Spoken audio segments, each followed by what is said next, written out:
As a young boy, we grew up near the Montreal border on the edge of Vermont. Now, there's a lot of woods where we lived, as most of Vermont seems to be. So I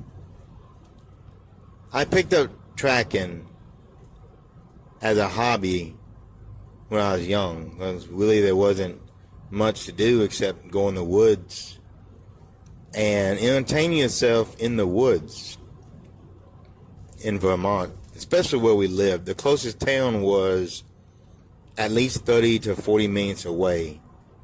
So yeah, we were in the woods, you could say. It was me, my dad, my mom, and we were pretty isolated. No neighbors. But then, when I was 10 years old,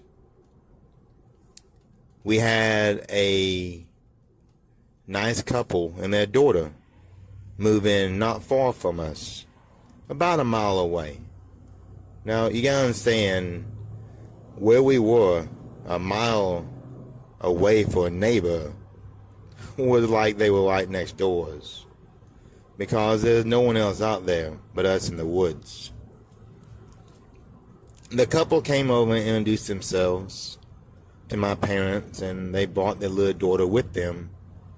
She's about my age, and we were close to the same height, about 5 feet tall. I know I'm kind of short, but we were close to the same age, same height. She had the beautiful golden blonde hair and the prettiest blue eyes that I can't forget to this day.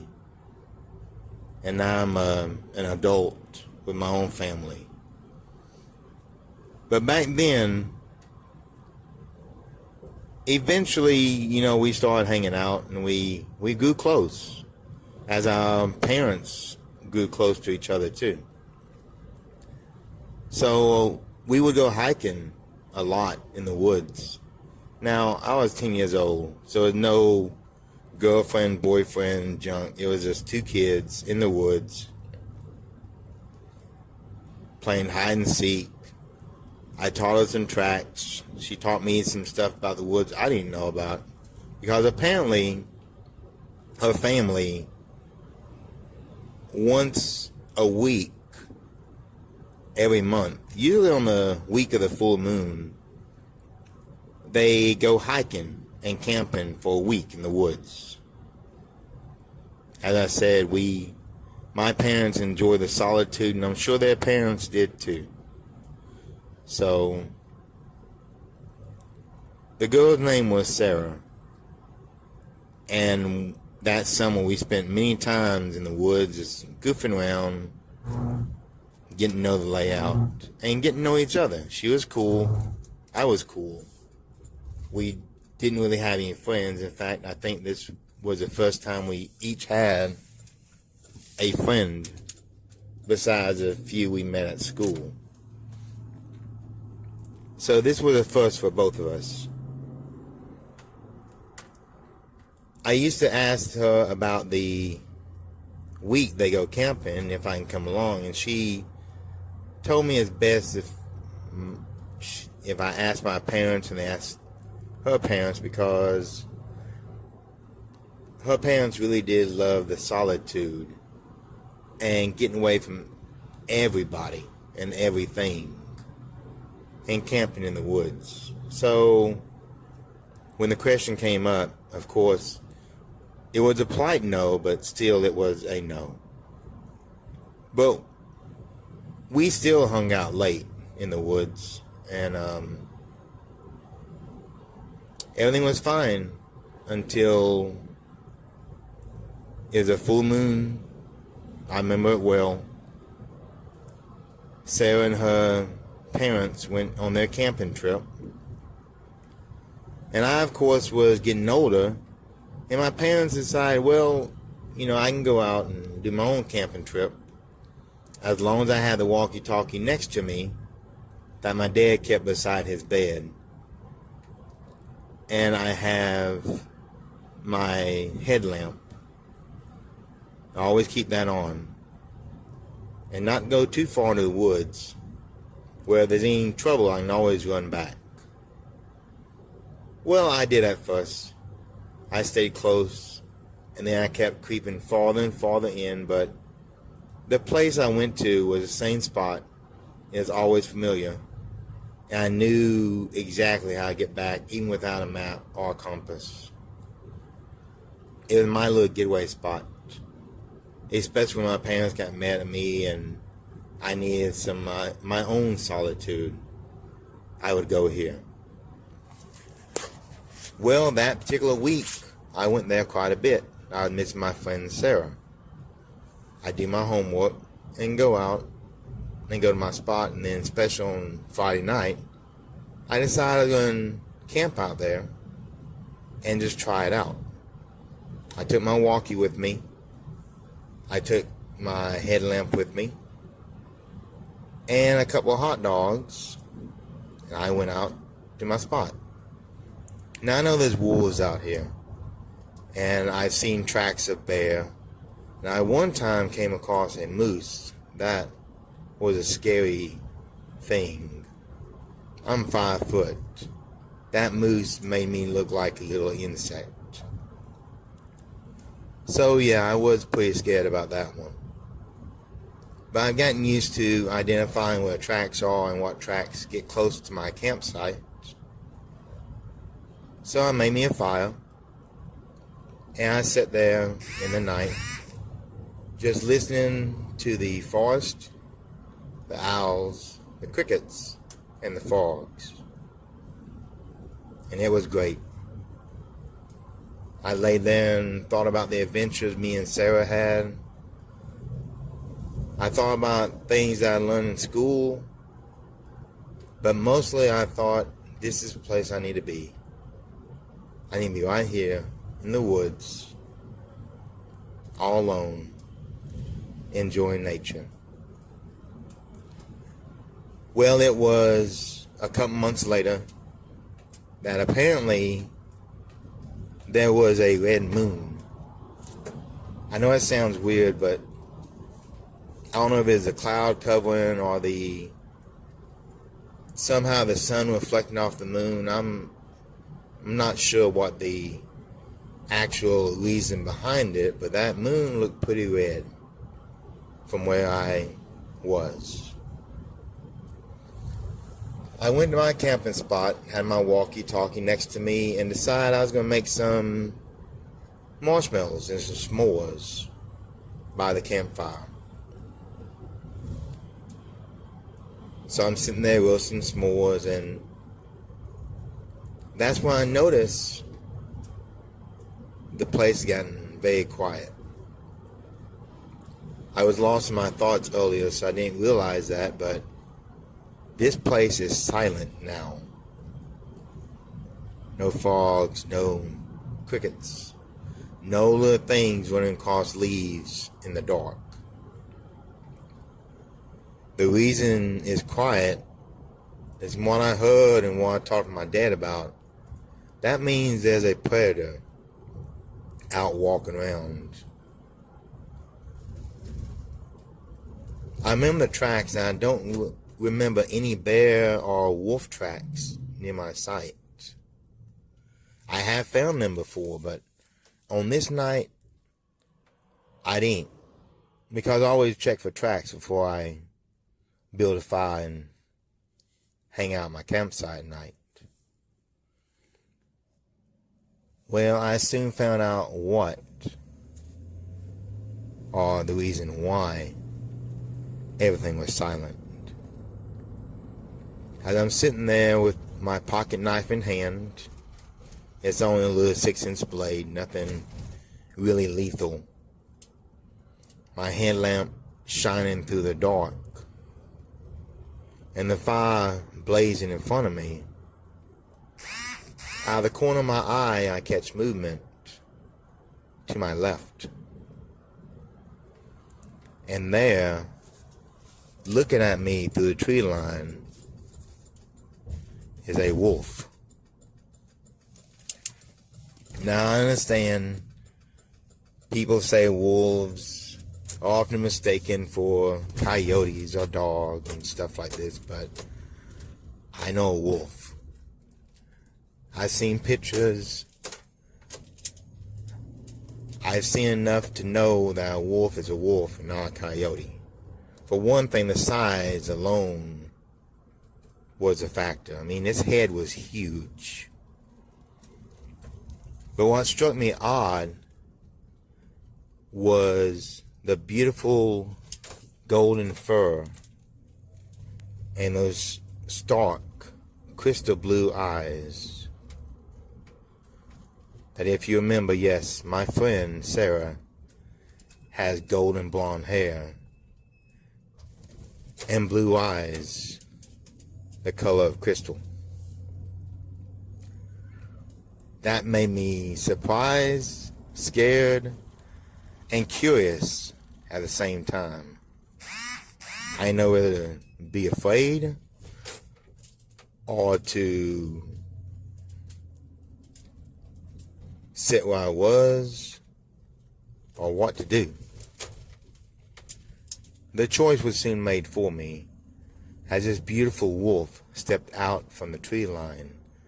Not all the way, just enough that I could see her head, her shoulders, and most of her body.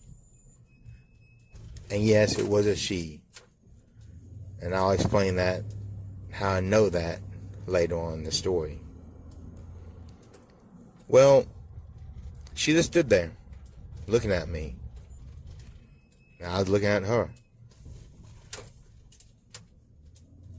It was as if the wolf was deciding to come closer and sniff me, or to keep her distance. As I was thinking pretty much the same thing. Is this gonna kill me? Is it gonna maim me? Or is it just being curious? After a few minutes of staring at each other,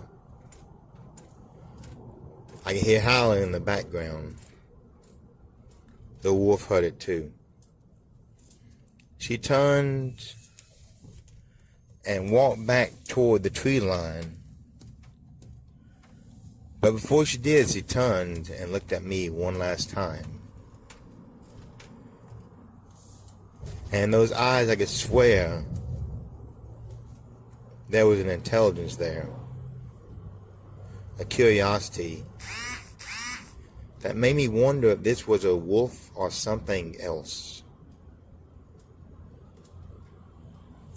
I didn't know at that point, but I would soon find out. So he disappeared back into the tree line, and I thought nothing of it.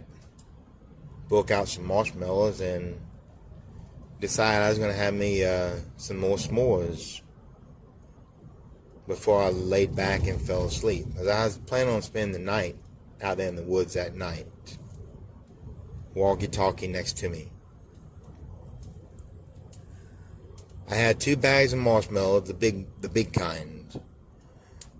And I was sitting there with a stick, roasting them. Had me some graham crackers. And I did that for about 30 minutes.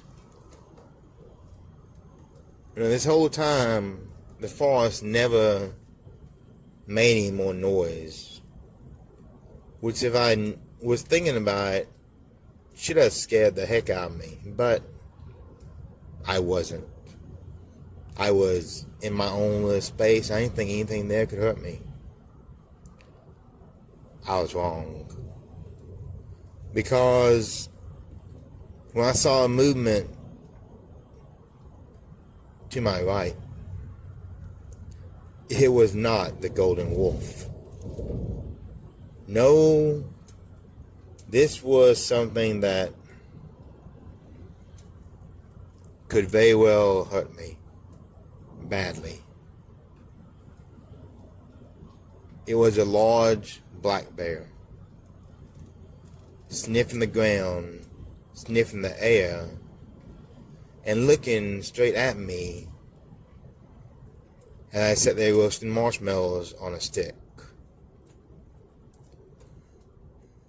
Now I know black bear isn't very aggressive, but this is food. I've heard they often have a sweet tooth. So I thought the good idea was to throw a bag of marshmallows to the bear. Hopefully they have their full and leave me alone. The bear definitely ate the marshmallows, tearing the bag open, gobbling them up in a few bites. Then it turned and looked back at me, and got the feeling that the bear wanted something more besides marshmallows.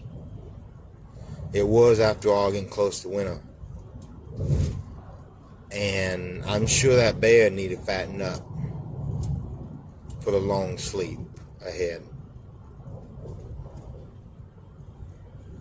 It walked toward me in the fire. I was scared. I didn't think of the walkie-talkie at my side. Instead, I grabbed me a tree branch, stuck in the flame, and basically had me a torch that I had put in front of me while yelling and screaming at the bear. The bear answered by standing on his back legs. Like I said before, I'm only 5 foot. This thing was easily twice my height and a lot heavier than me. It stood and roared, a sound loud and terrifying. And I realized all I had was a little knife. And this knife is not going to do anything to this big old bear. I waved the fire branch in front of me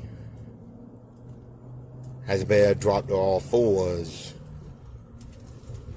striking the branch with his massive paws. It actually singed the hair a little bit, which unfortunately has made this hungry bear that much more angry.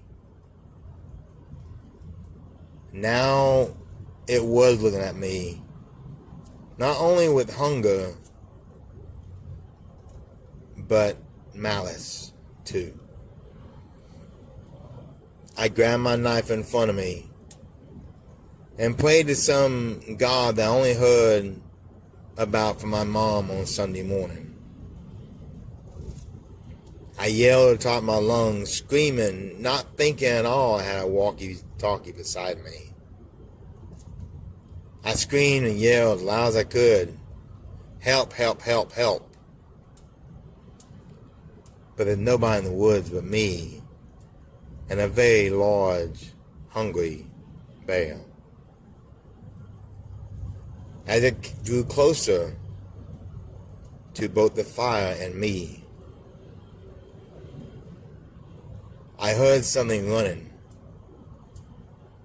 smashing through the branches, through the limbs, and the leaves.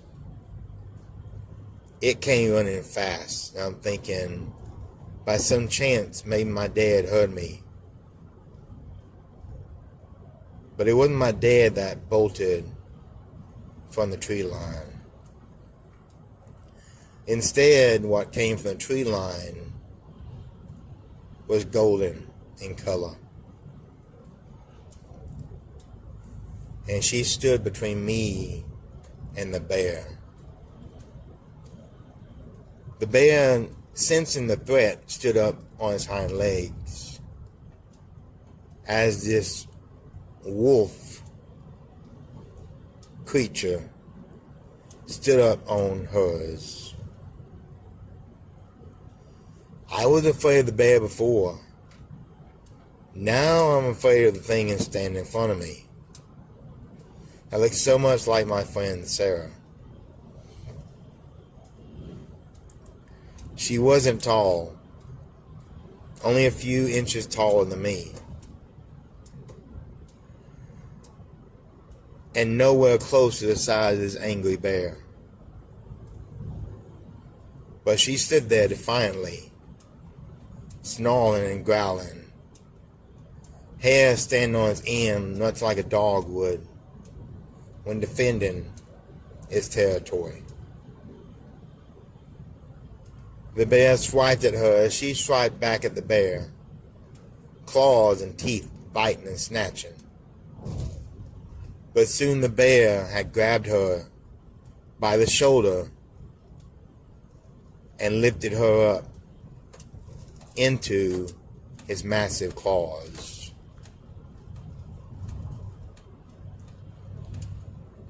It threw her to the ground, slashing and biting, as my hero lay there, wounded. I heard the most heart-piercing, heartbreaking sound as she let out one howl, loud as a bear's roar. It almost sounded as if it was a cry for help.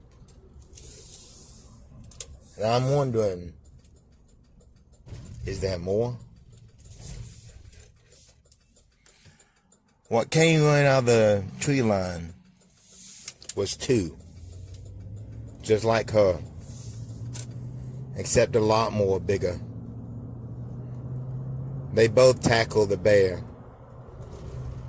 knocking it to the ground.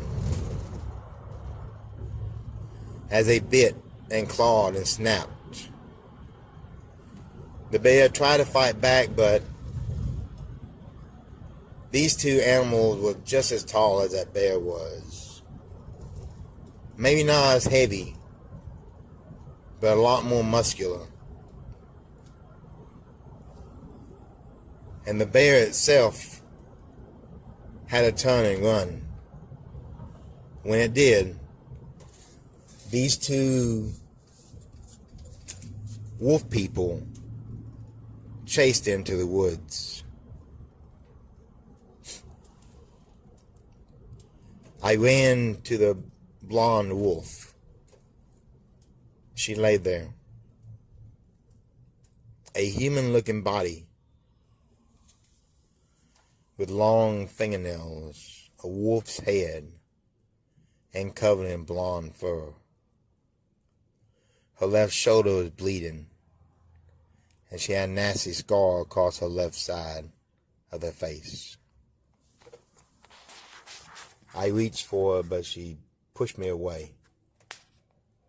Stood up on her own, dropped down to 4 legs, and looked at me one last time before she ran back into the woods, or should I say limped back into the woods. As I said earlier, winter is approaching, and soon our neighbors would be moving on. I did see Sarah before they left, a couple weeks later. She had a nasty scar on her left shoulder, a bad scratch on her left cheek, and she walked with a bad limp. She took me aside and was about to say it when I simply told her thank you. And I hugged my friend there, as that was the last time I ever saw her.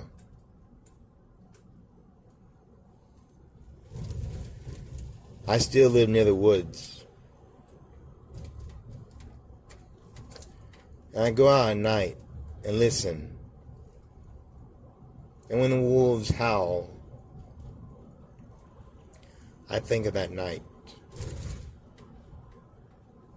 I think of my friend Sarah. And I think of when I almost was massacred by an angry bear. Welcome to the Shadowlands. If you enjoyed this video, please leave a like, subscribe, and of course share to your friends.